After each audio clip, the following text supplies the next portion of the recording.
सभी लोग जानते हैं कि आज इस कार्यक्रम को ऑर्गेनाइज करने का मकसद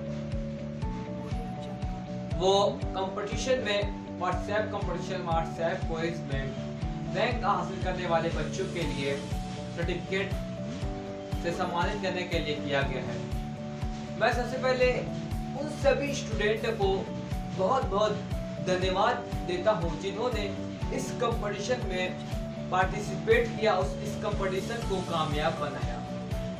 बड़े ही लगन के साथ, बड़े ही दिलचस्पी के साथ उन्होंने डेली एक क्वेश्चन का आंसर देते थे और ये लगभग 25 दिनों से चल रहा था। आज ये कंपटीशन समाप्त हुआ और आज रिजल्ट घोषित करने का समय है। आप लोग बहुत ही बेसब्री से इंतजार कर रहे थे, तो आज वो वक्त आ गया है कि जो भी इस कंपटीशन में रैंक हासिल किया है उनको सम्मानित किया जाए। तो मैं सबसे पहले उन सभी स्टूडेंट को जिन्होंने रैंक हासिल की है उनको बहुत बहुत बधाई देता हूँ, और जो किसी कारणवश रैंक हासिल नहीं कर पाए हैं मैं उनसे ये उम्मीद रखता हूँ कि वो आने वाले समय में, आने वाले वक्त में जब भी कंपटीशन होगा वो अपनी बहुत पूरी मेहनत के साथ इस कंपटीशन में रैंक हासिल करेंगे, इस कंपटीशन को क्लियर करेंगे।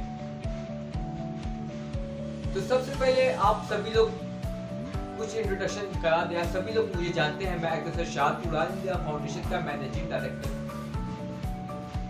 मैं अपने कुछ मेंबर्स से मिलवाना चाहूंगा जो हमारे इस कंपटीशन में, हमारे हर कार्यक्रम में हमारी बहुत ही मदद करते हैं।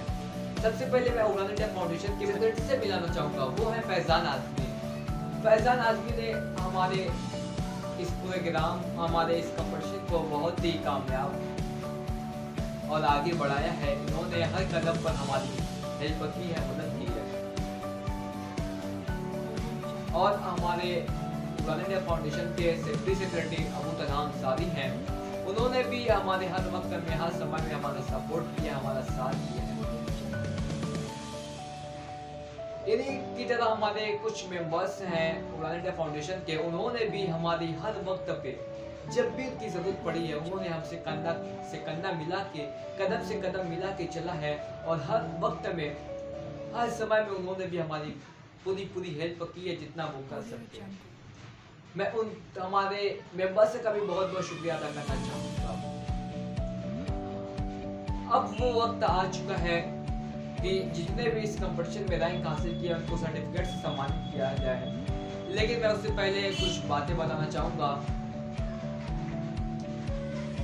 कि इंशाअल्लाह किसी कारणवश प्रोग्राम ऑर्गेनाइज नहीं हो पाया, लेकिन जब भी बोर्ड का एग्जाम इस साल खत्म होगा मार्च अप्रैल में, एक कंपटीशन फिर ऑर्गेनाइज किया जाएगा। उसमें एग्जाम सेंटर पे आके कंपटीशन का एग्जाम देना रहेगा और एक बहुत ही शानदार प्रोग्राम किया जाएगा।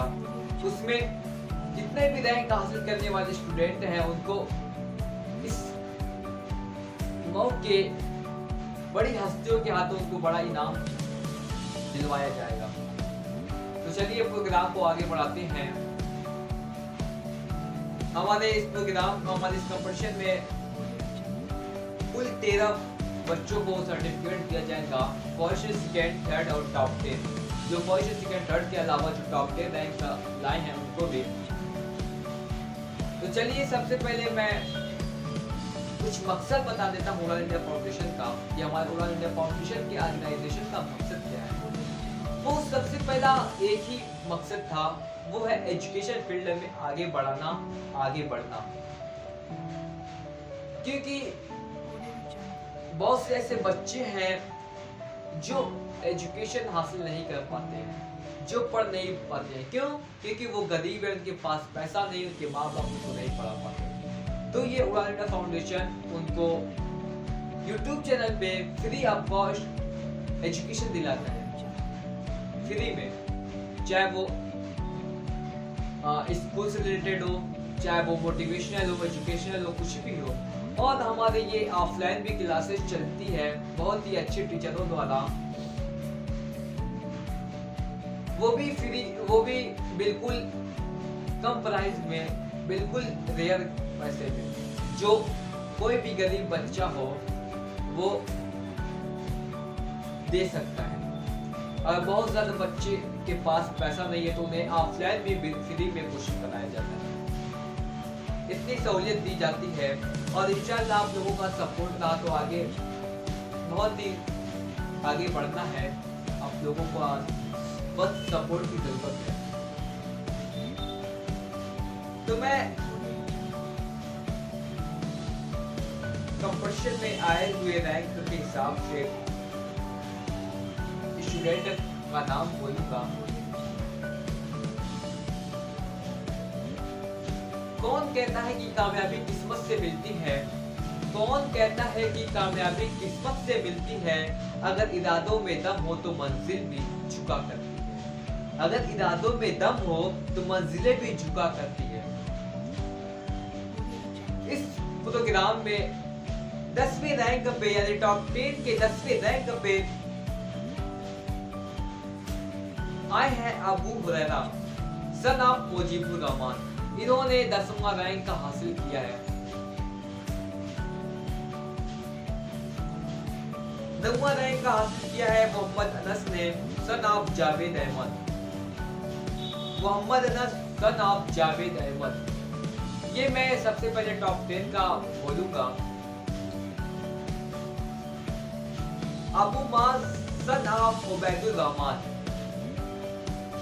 अगला है वसीम अकरम son of Abu lace Ahmad. अगला है Rehana Anjum daughter of Ijaz Ahmad.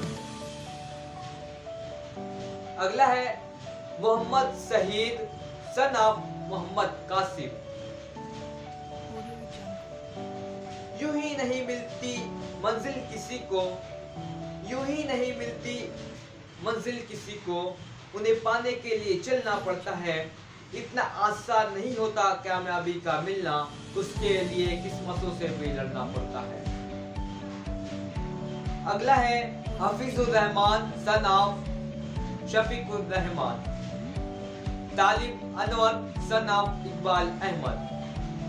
Mohammad Saad son of Abrar Ahmed. Shahbaz Ahmed son of Mohammad Yunus. अब मैं जो टॉप 3 है यानी फर्स्ट सेकेंड थर्ड, मैं उनका नाम अनाउंस करने वाला हूं।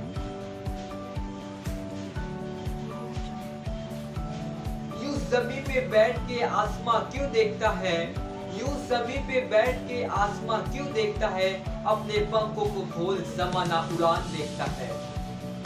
तीसरे रैंक हासिल किया है जदीन राहत डॉटर ऑफ मोहम्मद यूनुस ने। इन्होंने तीसरा यानी कि 3rd रैंक प्राप्त किया है।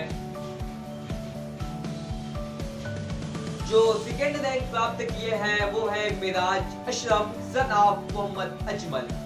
इन्होंने 2nd रैंक प्राप्त की है। इनको मैं बहुत बहुत शुक्रिया, बहुत बहुत बधाई देता हूँ। तू शाहीन है परवाज़ है काम तेरा, तू शाहीन है परवाज़ है काम तेरा, तेरे सामने आसमां और भी है। फर्स्ट रैंक हासिल किया है प्रिंस कुमार सन ऑफ पवन कुमार। इन्होंने फर्स्ट रैंक हासिल किया है। इनको बहुत बहुत बहुत ज्यादा बधाई। कौन कहता है कि कामयाबी किस्मत से मिलती है? अगर इरादों में न हो तो मंजिल भी झुका करती है। जैसा कि आप सभी लोग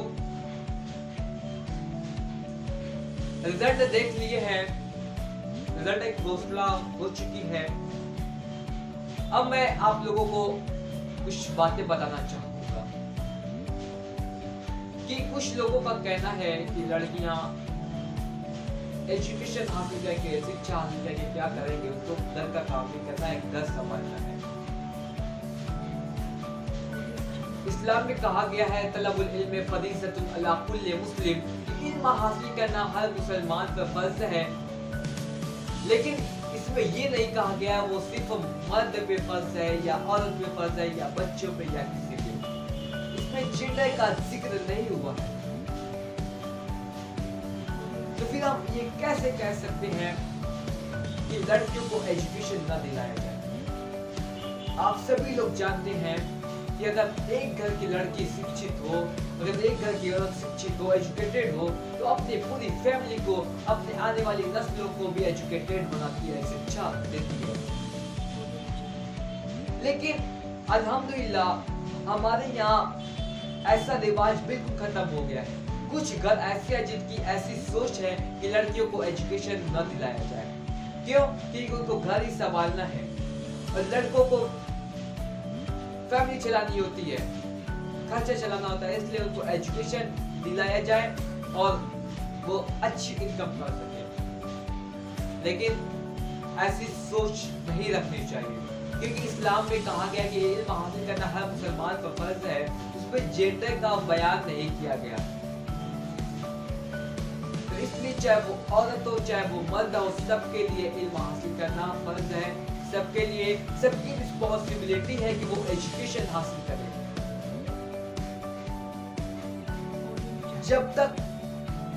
जब वो पैदा होता है माँ की गोद से, कब्र तक, जब वो मर जाता है, कब्र में जाता है, तब तक उसको इल्म हासिल करना है। इल्म जितना भी हमारे पास हो, जितना भी हम अपने इल्म को खर्च करेंगे, उतना ज्यादा बढ़ता है, कभी खत्म नहीं होता। ये ऐसी दौलत है जो कभी खत्म नहीं होती, जितना बांटती है उतना और बढ़ती है। इसलिए ज्यादा से ज्यादा एजुकेशन हासिल करने की कोशिश करनी चाहिए।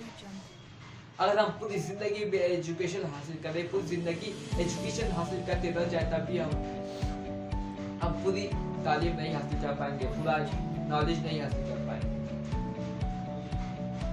तो आज का ये प्रोग्राम यहीं पे समाप्त होता है।